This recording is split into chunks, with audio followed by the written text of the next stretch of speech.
Lac Mégantic, Québec.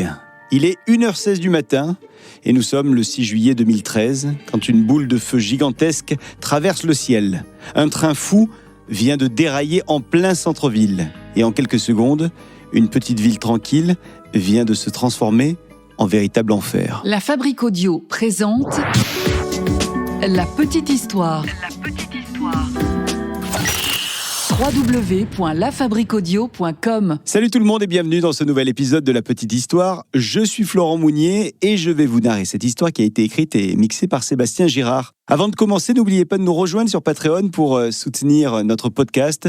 Pour moins de 5 € par mois, vous ferez partie de la grande famille de La Petite Histoire. Ça nous permet de continuer à vous sortir des épisodes et puis ça nous permet également de vous proposer des exclusivités. Merci également pour vos nombreux commentaires qui sont un véritable moteur pour nous.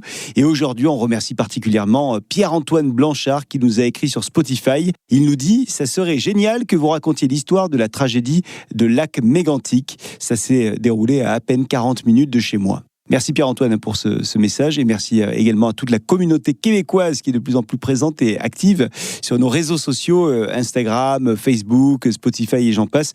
Ça nous touche énormément de savoir que vous nous écoutez un petit peu partout dans le monde et on espère revenir bientôt dans la belle province pour vous rencontrer. On avait fait un festival là-bas au Québec il y a quelques temps. Alors voilà, ce commentaire tombe à pic parce que justement, Sébastien Girard voulait qu'on en fasse un épisode, une histoire qu'on lui a souvent racontée pendant son séjour au Québec. Il a vécu là-bas au Québec, Sébastien. Une histoire qui a traversé l'Atlantique et qui a fait la une des journaux en France, mais que beaucoup ignorent encore dans le détail. Aujourd'hui, on revient ensemble sur ce drame du lac Mégantic. Ah oui, quelle histoire ça aussi.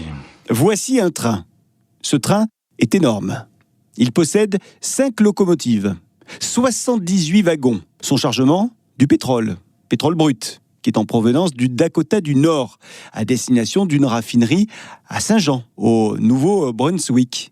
Chaque citerne contient plus de 113 000 litres de pétrole.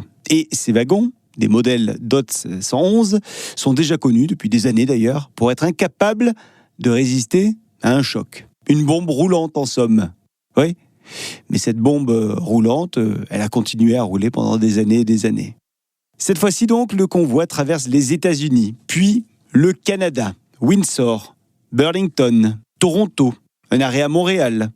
Et là, 6 wagons sont retirés pour des raisons techniques. On veut éviter les ennuis. Mais les 72 wagons restants poursuivent quant à eux leur route.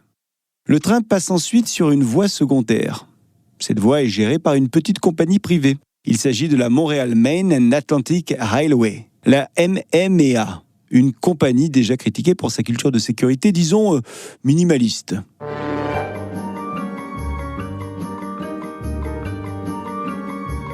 Dans la nuit du 5 au 6 juillet 2013, donc, vers minuit, le train va s'arrêter. Il s'arrête en gare de Nantes, à une dizaine de kilomètres de Lac Mégantic. Je ne vous ai pas encore parlé du conducteur. Laissez-moi vous le présenter, il se prénomme Tom Harding. C'est un cheminot plutôt expérimenté.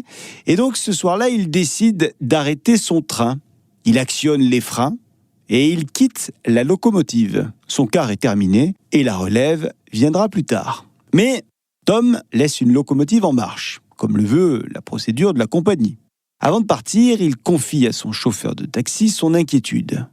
Ouais. Et lui dit qu'il a vu une épaisse fumée noire qui sortait de la machine comme s'il s'agissait d'une fuite d'huile. Le taxi laisse Tom Harding devant son hôtel. Quelques minutes se passent et des habitants appellent les pompiers. Les coups de fil sont nombreux pour indiquer qu'une locomotive est en feu en gare de Nantes. Alors une douzaine de pompiers intervient. Le feu est rapidement éteint. Les techniciens de la compagnie inspectent les dégâts. Et tout le monde repart. Le train, lui, il reste là, seul. Minuit 52, le train est là, tout seul, mais les freins commencent à lâcher. Petit à petit, la pression d'air baisse. Puis, à un moment, plus rien ne retient le train. Sans personne à bord, le train se met donc en mouvement. Lentement d'abord, puis de plus en plus vite. Il quitte donc la gare de Nantes, et c'est parti pour 12 km de descente sur une pente raide, l'une des plus fortes du pays. Le train a pris de la vitesse. Beaucoup de vitesse. D'abord 50 km/h, puis 60, 70, 80, 90, 100 km/h. Et ça y est, il est lancé à une très très grande allure et nul ne pourra l'arrêter. À 1h14, des habitants de Lac-Mégantic aperçoivent un convoi qui traverse leur ville. Ce convoi arrive à pleine allure et ce convoi ne semble pas avoir de chauffeur. C'est simple, il s'agit d'un train fou. Un train fantôme, mais un train complètement dingue. 1h16. Le train entre dans une courbe, en plein cœur de Lac-Mégantic.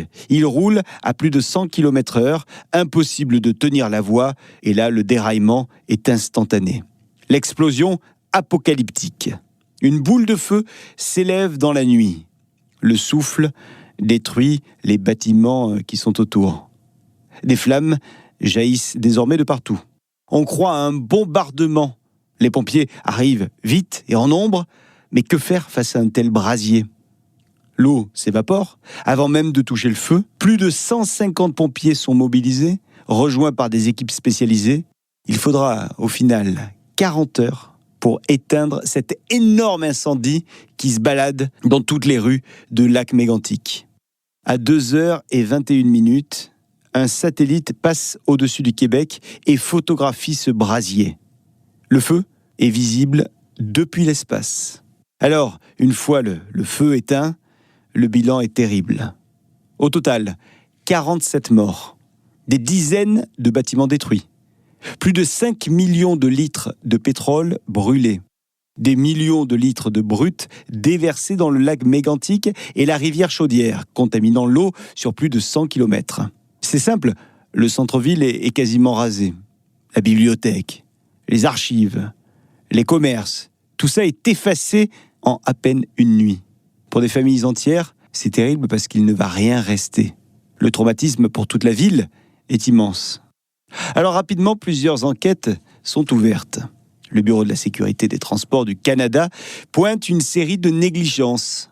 Des wagons dangereux, des freins insuffisamment serrés et une culture de la sécurité quasi inexistante pour la société qui opérait ce transport.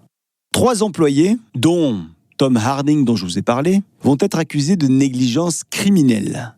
Mais en 2018, il y aura un procès et ils seront acquittés. Seul Tom Harding sera reconnu coupable d'une faute technique sur le freinage. Alors il va plaider coupable et il écopera d'une peine à domicile. La compagnie MM&A, elle, fait bien sûr faillite. Et depuis, des réformes ont été adoptées. Les wagons DOT 111 ont été retirés, les freins ont été renforcés, les règles sont désormais plus strictes en ce qui concerne la sécurité. Mais pour les habitants de Lac-Mégantic, ces réformes, elles sont arrivées beaucoup trop tard. Parce que leur ville, elle porte encore les cicatrices de cette catastrophe. 10 ans après, Lac-Mégantic reste hanté, avec des plaies environnementales qui ne sont toujours pas refermées. Et le traumatisme humain, lui, il ne disparaîtra jamais, c'est ce qu'on peut imaginer en tout cas. Parce que ce 6 juillet 2013, en quelques secondes, une petite ville tranquille du Québec a basculé dans l'histoire par la faute d'un train complètement fou. Voilà les amis pour cette petite histoire autour du drame de Lac-Mégantic. Et vous, est-ce que vous connaissiez cette histoire ? Pensez-vous qu'on a vraiment tiré toutes les leçons de cette tragédie ? Dites-nous ça en commentaire, on vous attend sur Insta, Facebook, Spotify, YouTube, Apple Podcast. Si vous souhaitez en savoir plus, vous pouvez consulter le rapport d'enquête du Bureau de la sécurité des transports du Canada et plusieurs documentaires qui reviennent en détail sur le drame et qui existent notamment sur YouTube. En tout cas, si cet épisode vous a plu, n'hésitez pas à le liker, le partager autour de vous et à le commenter. Merci à toutes et tous et à très vite avec une nouvelle petite histoire. Salut. La Fabrique Audio présente La Petite Histoire. Vous souhaitez devenir sponsor de ce podcast ? Contact @lafabriqueaudio.com. Avant de se quitter, je vous rappelle que La Petite Histoire est un podcast de La Fabrique Audio. La Fabrique Audio réalise des podcasts de marque et d'entreprise. Donc, si vous cherchez pour vous, pour votre entreprise, pour votre marque, un studio pour faire des podcasts, n'hésitez plus. Envoyez-nous un mail, contact@lafabriqueaudio.com, la fabrique avec un K.